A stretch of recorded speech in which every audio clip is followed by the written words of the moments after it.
Good morning students. પ્રકરણ 10 સરકારના અંગો. ગયા લેક્ચરમાં આપણે સરકારના અંગો જેવા કે ધારાસભા, કારોબારી અને ન્યાયતંત્ર વિશે એક પ્રાથમિક સમજ મેળવી, તેમજ સત્તા વિશ્લેષણનો સિદ્ધાંત શું છે તે જોયો અને એકગૃહી ધારાસભા અને દ્વિગૃહી ધારાસભા એ શું છે તેના વિશે આપણે માહિતી મેળવી. હવે આપણે આજના લેક્ચરમાં લોકસભા અને રાજ્યસભા વિશે ચર્ચા કરીશું. કેન્દ્ર કક્ષાએ ધારાસભા એની વાત છે. રાજ્ય કક્ષાએ ધારાસભાની વાત કરીએ તો એમાં વિધાનસભા અને વિધાન પરિષદ આવે, પણ આજે આપણે કેન્દ્ર કક્ષાએ ધારાસભાની ચર્ચા કરીશું, જેના બે ગૃહો છે, લોકસભા અને રાજ્યસભા. તો આપણે ટોપિક તરફ આગળ વધીએ. કેન્દ્ર કક્ષાએ ધારાસભા એટલે કે સંસદ અને એનું જે ગૃહ છે, નીચલું ગૃહ લોકસભા, તેના વિશે ચર્ચા કરીએ. લોકસભા એ સંસદનું નીચલું ગૃહ છે. લોકસભામાં સભ્યો પ્રત્યક્ષ મતદાનથી ચૂંટાયેલા લોકોના પ્રતિનિધિઓ હોય છે. એટલે કે લોકસભા એને આપણે હાઉસ ઓફ પીપલ પણ કહી શકીએ. તો એમાં કોણ હોય છે? તો કે મોટા ભાગના જે સભ્યો છે એ ભારતીય નાગરિકો દ્વારા સીધા ચૂંટાયેલા સભ્યો છે. એટલે કે લોકસભાના સભ્યો પ્રત્યક્ષ મતદાનથી ચૂંટાયેલા લોકોના પ્રતિનિધિઓ છે. એટલે કે લોકસભામાં જે સભ્યો છે એ પ્રત્યક્ષ ચૂંટણી દ્વારા પ્રત્યક્ષ મતદાનથી ચૂંટાયેલા પ્રતિનિધિઓ છે, લોકોના પ્રતિનિધિઓ છે. એટલે કે મોટા ભાગના લોકસભાના જે સભ્યો છે એ ભારતીય નાગરિકો દ્વારા સીધા ચૂંટાયેલા પ્રતિનિધિઓ છે. હવે લોકસભામાં સભ્યોની સંખ્યા 545 છે. આમાં વધુમાં વધુ બંધારણમાં કહેવામાં આવ્યું છે કે વધુમાં વધુ 552 જેટલી સભ્ય સંખ્યા હોઈ શકે. તો લોકસભામાં સભ્યોની સંખ્યા 545 છે, જેમાં 2 સભ્યો એંગ્લો ઇન્ડિયન સમુદાયના પ્રતિનિધિઓ છે, જેની પસંદગી રાષ્ટ્રપતિ કરે છે. એટલે કે 2 સભ્યો એંગ્લો ઇન્ડિયન સમુદાયના છે, એ પ્રતિનિધિઓની પસંદગી રાષ્ટ્રપતિ કરે છે. તો એમ તમે એંગ્લો ઇન્ડિયન સમુદાય એ શું છે? તો એ ભારતના બંધારણના જે અનુચ્છેદ 366(2) પણ આપવામાં આવેલી જે વ્યાખ્યા છે એ પ્રમાણે જોઈએ તો કે એંગ્લો ઇન્ડિયન એટલે કે એવી વ્યક્તિ કે જેના પિતા કે તેની પિતૃ પરંપરા યુરોપીય ઉદ્ભવ દ્વારા થઈ હોય. એનો મતલબ કે તેના પિતા એ યુરોપીય હોય અને ભારતમાં વસેલા હોય, એટલે કે ભારતના કોઈ પણ પ્રદેશના સાધારણ નિવાસી હોય, તો તેને આપણે એંગ્લો ઇન્ડિયન સમુદાયની વ્યક્તિ ગણીએ છીએ. અને તેની પસંદગી રાષ્ટ્રપતિ કરે છે એક સભ્ય તરીકે. હવે રાષ્ટ્રપતિ એ સંસદનો એટલે કે લોકસભા અને રાજ્યસભાનો ભાગ છે. એટલે કે રાષ્ટ્રપતિ લોકસભા અને રાજ્યસભાના ભાગરૂપે છે. જો કે રાષ્ટ્રપતિ સંસદમાં સંસદની પ્રથમ બેઠકનું ઉદ્ઘાટન, પ્રવચન અને સંસદની સંયુક્ત બેઠકને સંબોધન કરે છે. સંસદની જ્યારે સંયુક્ત બેઠક થાય છે તેનું સંબોધન રાષ્ટ્રપતિ કરે છે. ત્યારબાદ બેઠકનું ઉદ્ઘાટન, પ્રવચન તેમજ એટલે કે જે પ્રથમ બેઠક છે એનું ઉદ્ઘાટન કરે છે અને પ્રવચન પણ કરે છે. આ સિવાય ક્યારેય હાજરી આપતા નથી. તો રાષ્ટ્રપતિ સંસદના બંને ગૃહોનું સત્ર બોલાવે છે. સત્ર એ શું છે? આપણે આના પાછળના ટોપિકમાં આવે જ છે કે ભાઈ સંસદના બંને ગૃહોમાં કે સત્ર બોલાવવામાં આવે છે. કુલ 3 સત્રો હોય છે, જેમ કે અંદાજપત્ર સત્ર એટલે કે બજેટ સત્ર, ચોમાસું સત્ર, શિયાળુ સત્ર અને એક વિશેષ સત્ર પણ હોય છે. જ્યારે વિશેષ જરૂરિયાત ઊભી થાય તો વિશેષ સત્રની પણ જોગવાઈ કરવામાં આવે છે. તો રાષ્ટ્રપતિ સંસદના બંને ગૃહોનું સત્ર બોલાવે છે, ગૃહોને મોકૂફ રાખે છે, તેમજ લોકસભાનું વિસર્જન કરવાની સત્તા પણ ધરાવે છે. સંસદના બંને ગૃહોમાં 3 વાંચનમાંથી પસાર થયેલા ખરડા ઉપર રાષ્ટ્રપતિની સહી થાય ત્યાર પછી જ ખરડો કાયદો બને. એટલે કે સંસદના જે બંને ગૃહોમાં ખરડો એટલે શું એ આપણને નેક્સ્ટ લેક્ચરમાં આવશે કે ભાઈ ખરડો એ શું છે. તો ભાઈ એક દરખાસ્ત છે, કાયદા માટેની જે દરખાસ્ત છે એને ખરડો કહેવામાં આવે છે. તો એ જે ખરડો છે એ સંસદના બંને ગૃહોમાં ત્રણેય વાંચનમાંથી પસાર થાય અને તેના પર રાષ્ટ્રપતિની સહી થાય ત્યાર પછી જ ખરડો એ કાયદો બને છે. આની વિસ્તારથી ચર્ચા આપણે નેક્સ્ટ લેક્ચરમાં આવે જ છે. લોકસભા એ કાયમી ગૃહ નથી. તેની મુદત 5 વર્ષની હોય છે, સિવાય કે તેનું વહેલું વિસર્જન કરવામાં આવેલ હોય. એટલે કે જો કોઈ કારણોસર તેનું વહેલું વિસર્જન થાય તો, નહીતર તેની મુદત 5 વર્ષની છે, એટલે તે કાયમી ગૃહ નથી. ભારતીય સંસદે ભારતમાં દર્શાવેલી મર્યાદાઓમાં રહીને પોતાની સત્તાઓ ભોગવવાની છે. તેથી બંધારણ સર્વોપરી છે. એટલે કે સંસદે શું કરવાનું છે? પોતાની સત્તાઓ ભોગવવાની છે, પરંતુ બંધારણમાં દર્શાવેલી મર્યાદાઓમાં રહીને એટલે કે બંધારણમાં દર્શાવવામાં આવેલી મર્યાદાઓને ધ્યાનમાં રાખીને સંસદે પોતાની સત્તાઓ ભોગવવાની છે. માટે બંધારણ એ સર્વોપરી છે, સંસદ નહીં. સંસદ કેમ સર્વોપરી નથી? તો કે ભાઈ સંસદને બંધારણમાં દર્શાવેલી મર્યાદાઓમાં રહીને સત્તા ભોગવવાની છે. એટલે સર્વોપરી કોણ? બંધારણ. સંસદ સર્વોપરી છે નહીં. સંસદે ઘડેલ કાયદાઓમાં બંધારણીય જોગવાઈનો ભંગ થતો હોય, વિસંગત હોય તો તેને અદાલતમાં પડકારી શકાય છે. એટલે કે સંસદે જે કાયદાઓ ઘડ્યા છે, સંસદે ઘડેલ કાયદાઓમાં બંધારણીય જોગવાઈનો કોઈ ભંગ થતો હોય કે વિસંગત હોય, એટલે કે બંધારણમાં જણાવ્યા મુજબ એ સુસંગત ન હોય તો તેને અદાલતમાં પડકારી શકાય છે. જો અદાલતને એમ ખાતરી થાય કે તેનાથી બંધારણની જોગવાઈનો ભંગ થાય છે તો તેને ગેરબંધારણીય ગણીને રદબાતલ ઠેરવી શકે છે. એટલે કે સંસદ કોઈ કાયદો ઘડે છે પણ એ બંધારણ સાથે જો સુસંગત નથી તો અદાલતમાં એને પડકારી બી શકાય છે.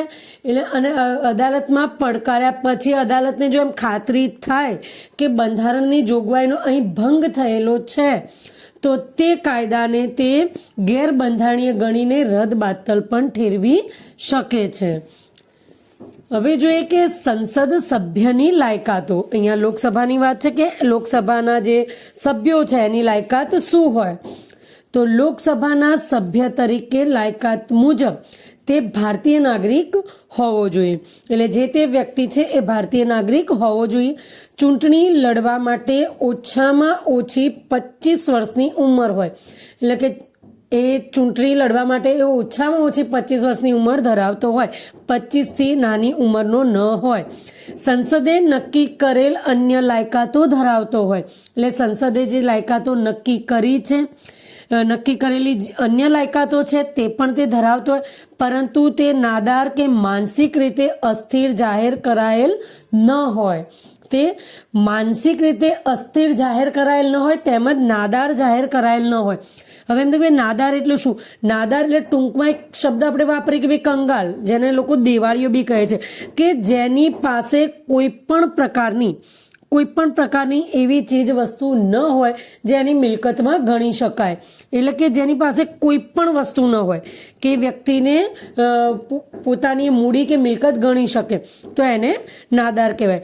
એટલે કે સંસદે નક્કી કરેલી અન્ય લાયકાતો ધરાવતો હોય, જેવી કે તે નાદાર કે માનસિક રીતે અસ્થિર જાહેર કરાયેલ ન હોય.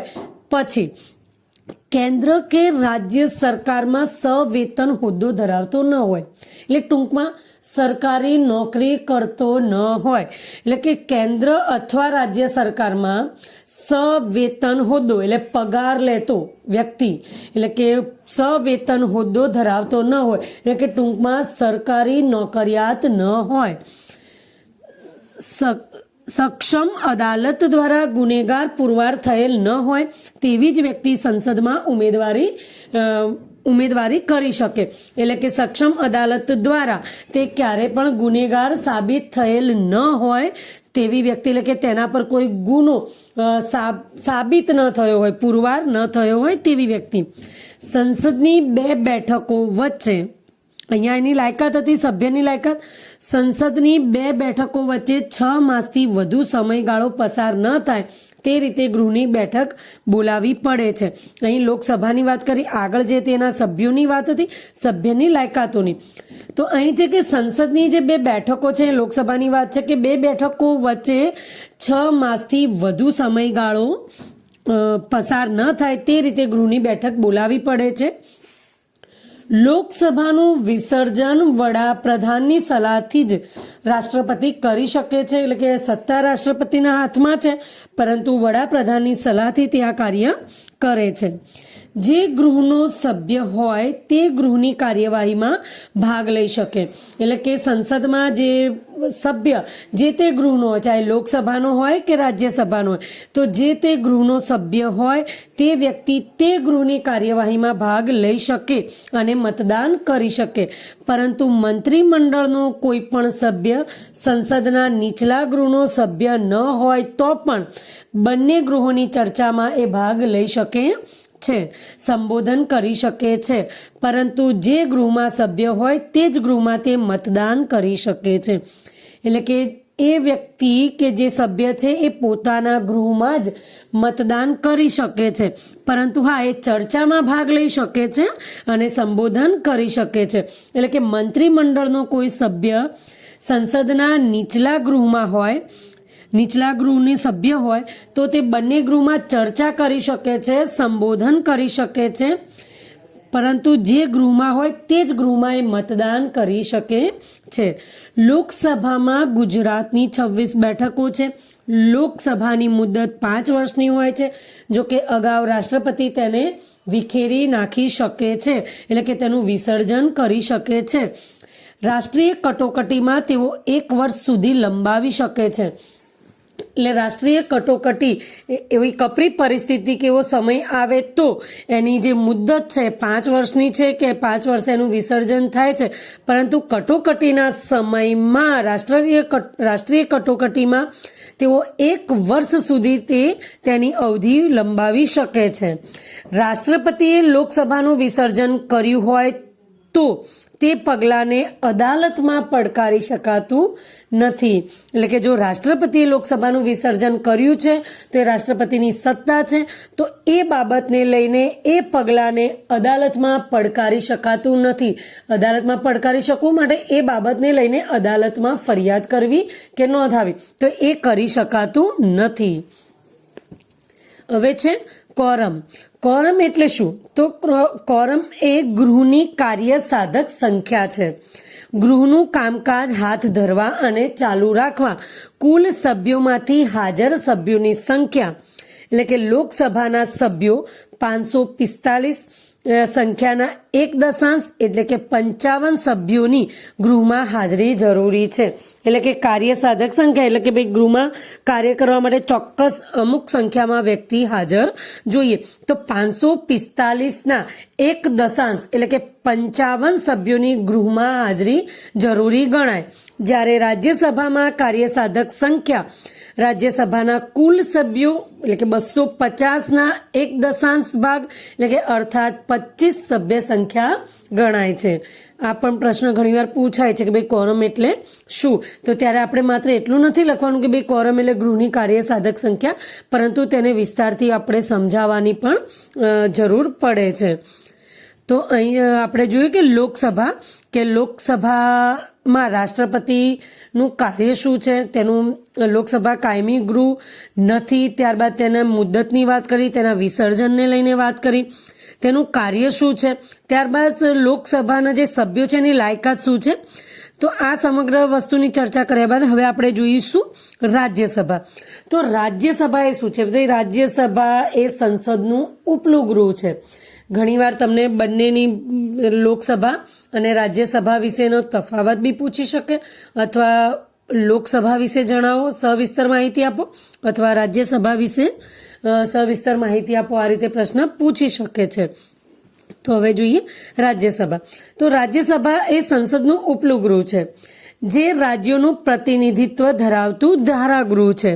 રાજ્યસભામાં 250થી વધે નહીં એટલા સભ્યોની જોગવાઈ કરવામાં આવી છે, જેમાં પરોક્ષ રીતે જે તે રાજ્યોની અને સંઘ પ્રદેશોની વિધાનસભાના સભ્યો દ્વારા સપ્રમાણ પ્રતિનિધિત્વ પદ્ધતિથી ચૂંટવામાં આવે છે.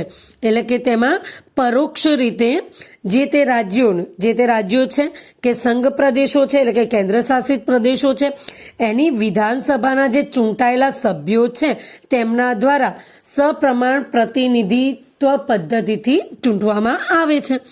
રાજ્યસભાના ચૂંટાયેલા સભ્યોની સંખ્યા 238 છે. બાકીના જે 12 સભ્યો છે, આપણે વાત થઈ કે ભાઈ કુલ કેટલા છે 250, તો 238 સભ્યો રાજ્યસભાના છે. ત્યારબાદ જે બાકીના 12 સભ્યો છે એ રાષ્ટ્રપતિ દ્વારા નિયુક્ત કરેલ સભ્યો હોય છે. એટલે કે રાષ્ટ્રપતિ દ્વારા એ સભ્યોને નિયુક્ત કરવામાં આવે છે. તો આ જે 12 સભ્યો છે એ કોણ છે?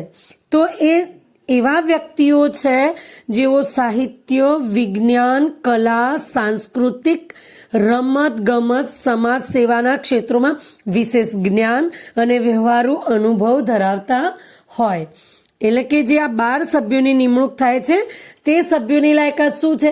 તો કે ભાઈ સાહિત્ય, વિજ્ઞાન, કલા, સાંસ્કૃતિક, રમત ગમત અને સમાજ સેવાના ક્ષેત્રોમાં વિશેષ અને વ્યવહારુ જ્ઞાન ધરાવતા હોવા જોઈએ. કોઈ એક વ્યક્તિ એક સાથે 2 ગૃહની સભ્ય રહી શકતી નથી. એટલે કે કોઈ એક વ્યક્તિ કે એક જ સમયે કોઈ એક વ્યક્તિ એક સાથે બંને ગૃહની સભ્ય રહી શકતી નથી. હવે આ સભ્યોની જે લાયકાત છે તે તરફ નજર કરીએ તો ભાઈ રાજ્યસભાના સભ્ય થવા માટે તે વ્યક્તિ ભારતીય નાગરિક હોવી જોઈએ. એટલે જે વ્યક્તિ છે એ ભારતીય નાગરિક હોવી જોઈએ. 30 વર્ષ કે તેથી વધુ ઉંમર ધરાવતી હોવી જોઈએ. અહીંયા લોકસભાની વાત કરી તો એમાં શું હતું 25 વર્ષ હતા. અહીંયા શું છે 30 વર્ષ કે તેથી વધુ ઉંમર અને ત્યાં 25 કે તેથી વધુ ઉંમર. હવે જે લોકસભામાં છે તેવું જ કે તે નાદાર કે માનસિક રીતે અસ્થિર, મગજની કે સજા પામેલ ગુનેગાર હોવી જોઈએ નહીં. એટલે કે તે માનસિક રીતે અસ્થિર કે નાદાર હોવો જોઈએ નહીં. ત્યારબાદ કે સજા પામેલ ગુનેગાર હોવો જોઈએ નહીં. એટલે કે એના પર કોઈ પણ ગુનો પુરવાર થયેલો હોવો જોઈએ નહીં. સરકારી સંસ્થાઓમાં સવેતન કે નફાકારક કોઈ હોદ્દો ધરાવતી હોવી જોઈએ નહીં. એટલે લોકસભામાં જે છે એ રીતે જ છે, ફક્ત અહીં વર્ષની ઉંમરની મર્યાદાઓ અલગ અલગ છે, પણ જે શબ્દો અલગ વાપર્યા છે પણ તેનો અર્થ એક જ થાય છે કે સરકારી સંસ્થાઓમાં સવેતન કે નફાકારક કોઈ હોદ્દો ધરાવતી હોવી ન જોઈએ. એટલે કે સરકારી વેતન લેતી હોવી ન જોઈએ. એટલે કે સરકારી નોકરિયાત હોવી ન જોઈએ. રાજ્યસભામાં ગુજરાતને 11 બેઠકો ફાળવવામાં આવી છે. રાજ્યસભા એક કાયમી ગૃહ છે. તો લોકસભાનું આપણે શું જોયું કે ભાઈ કાયમી ગૃહ નથી, એનું વિસર્જન થાય છે. જ્યારે રાજ્યસભા શું છે? કાયમી ગૃહ છે, તેનું વિસર્જન થતું નથી, તેને વિખેરી શકાતું નથી. રાજ્યસભાના 1/3 સભ્યો દર બીજા વર્ષે નિવૃત્ત થાય છે. એટલે કે રાજ્યસભાના 1/3 સભ્યો દર બીજા વર્ષે નિવૃત્ત થાય એટલી સંખ્યામાં સભ્યોની ચૂંટણી કરવામાં આવે. એટલે આમ જોવા જઈએ તો રાજ્યસભાના સભ્ય વધુમાં વધુ 6 વર્ષ માટે સભ્ય તરીકે રહી શકે છે. જો કે તેઓ ફરીથી ચૂંટવાને અને પસંદગીને પાત્ર છે. એટલે કે તે ફરીથી પણ તે ચૂંટાઈને આવી શકે છે અને ફરીથી પસંદગીને પાત્ર તેઓ છે. હવે જોઈએ કે ભાઈ સંસદના બંને ગૃહોના સામાન્ય રીતે વર્ષમાં 3 સત્રો મળે છે. જે આપણે આગળ થોડી વાત થઈ હતી તેની વિસ્તારથી થોડી વાત કરી લઈએ કે સંસદના બંને ગૃહોમાં સામાન્ય રીતે વર્ષમાં 3 સત્રો મળે છે, જેમ કે અંદાજપત્ર સત્ર, ચોમાસુ સત્ર અને શિયાળુ સત્ર. તો અંદાજપત્ર સત્ર એટલે કે બજેટ સત્ર ફેબ્રુઆરીથી મે મહિના સુધીનું હોય છે. હવે ચોમાસુ સત્ર તો જુલાઈથી ઓગસ્ટ સુધી અને શિયાળુ તો ભાઈ નવેમ્બરથી ડિસેમ્બર સુધીનું હોય છે. હવે કે ભાઈ પ્રથમ ભાગમાં જ્યારે બજેટ સત્ર જે રજૂ કરવામાં આવે છે તો બજેટ સત્રમાં એ બંને ગૃહમાં પસાર થાય તેમાં પછી વચ્ચે 1 મહિનો એ બજેટ જે સત્ર છે એને સ્થગિત રાખવામાં આવે છે.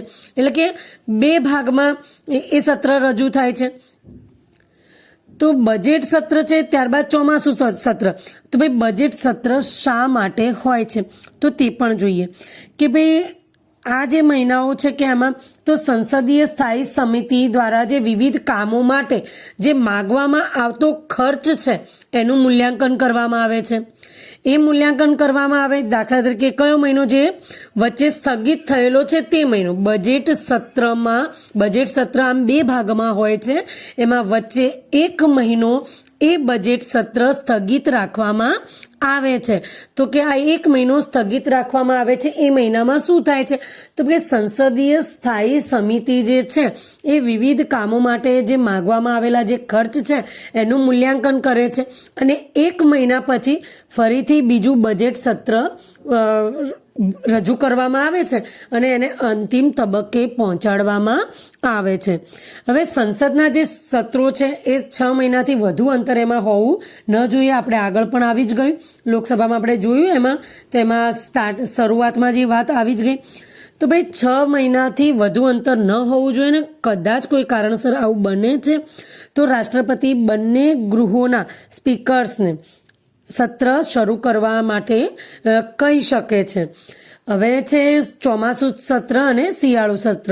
તો એમનો પણ સમય આપ્યો છે કે જુલાઈથી ઓગસ્ટ અને શિયાળુ સત્ર છે એ નવેમ્બરથી ડિસેમ્બર. તો આ સિવાય પણ છે એક વિશેષ સત્ર તરીકે પણ રાષ્ટ્રપતિ તે બોલાવી શકે છે, જેમ કે કેબિનેટની સલાહ લઈને વિશેષ સત્ર બોલાવી શકે. ભાઈ ચોક્કસ કોઈ બિલ રજૂ કરવાનું છે, કોઈ બિલ ઉપર ચોક્કસ એટલે કે આવશ્યકપણે જરૂરી ચર્ચાઓ કરવાની છે, તો તેના માટે એ વિશેષ સત્ર પણ બોલાવે છે. તો ભારતના ઉપરાષ્ટ્રીય હોદ્દાની રૂએ રાજ્યસભાના ચેરમેન છે, એટલે કે ભારતના ઉપરાષ્ટ્રપતિના હોદ્દાની રૂએ રાજ્યસભાના જે ચેરમેન છે તે જ્યારે ડેપ્યુટી ચેરમેન એટલે કે ઉપસભાપતિની ચૂંટણી રાજ્યસભાના સભ્યો પોતાનામાંથી કરે છે. એટલે કે અહીંયા વાત છે કે ઉપરાષ્ટ્રપતિના હોદ્દાની રૂએ રાજ્યસભાના જે ચેરમેન એટલે કે સભાપતિ હોય છે. જ્યારે ડેપ્યુટી ચેરમેન કોણ તો ઉપસભાપતિની જે ચૂંટણી છે એ રાજ્યસભાના સભ્યો પોતાની રીતે કરે છે. અને આપણી રાજ્યસભાના પ્રથમ ચેરમેનની વાત કરીએ તો ડૉક્ટર સર્વપલ્લી રાધાકૃષ્ણન હતા. અહીં આપણને થોડી ટૂંકમાં માહિતી આપીને પૂર્ણ કર્યું છે, કારણ કે આમ જોવા જઈએ તો ઘણી બધી એવી માહિતી થાય, પણ અભ્યાસક્રમમાં જો બધું જ આવરી લેવામાં આવે તો તેનો વિસ્તાર ખૂબ જ વધી જાય. એટલે અમુક માહિતીને આપણને અહીં ટૂંકમાં આપી છે. તો ટૂંકમાં સંસદના બંને ગૃહોના સામાન્ય રીતે વર્ષમાં 3 સત્રો હોય છે. કયા 3 સત્રો? તો ભાઈ બજેટ સત્ર એટલે કે અંદાજપત્ર સત્ર, ચોમાસું સત્ર, શિયાળુ સત્ર. આપણે એનો સમય બતાવ્યો કે ભાઈ એમનું કાર્ય શું છે તેના વિશે થોડી ચર્ચા કરી, પણ જો કે ટેક્સ્ટબુકમાં નથી તો એને લઈને કોઈ પ્રશ્ન પૂછાશે નહીં. તમારે ફક્ત ટેક્સ્ટબુકમાં આપેલું છે તેટલું જ તૈયાર કરવાનું છે. પણ હા, આપણી જાણકારી માટે થોડું આજુબાજુનું જાણી લેવું જરૂરી બને છે. તો અહીં આજના લેક્ચરમાં આપણે લોકસભા અને રાજ્યસભાની જે માહિતી છે અહીં આપણે પૂર્ણ કરીએ છીએ. નેક્સ્ટ લેક્ચરમાં લોકસભાના સ્પીકર તેમજ ખરડા વિશે માહિતી આપણે લઈશું. તો હવે મળીશું નેક્સ્ટ લેક્ચરમાં. ત્યાં સુધી રજા લઈએ. Thank you.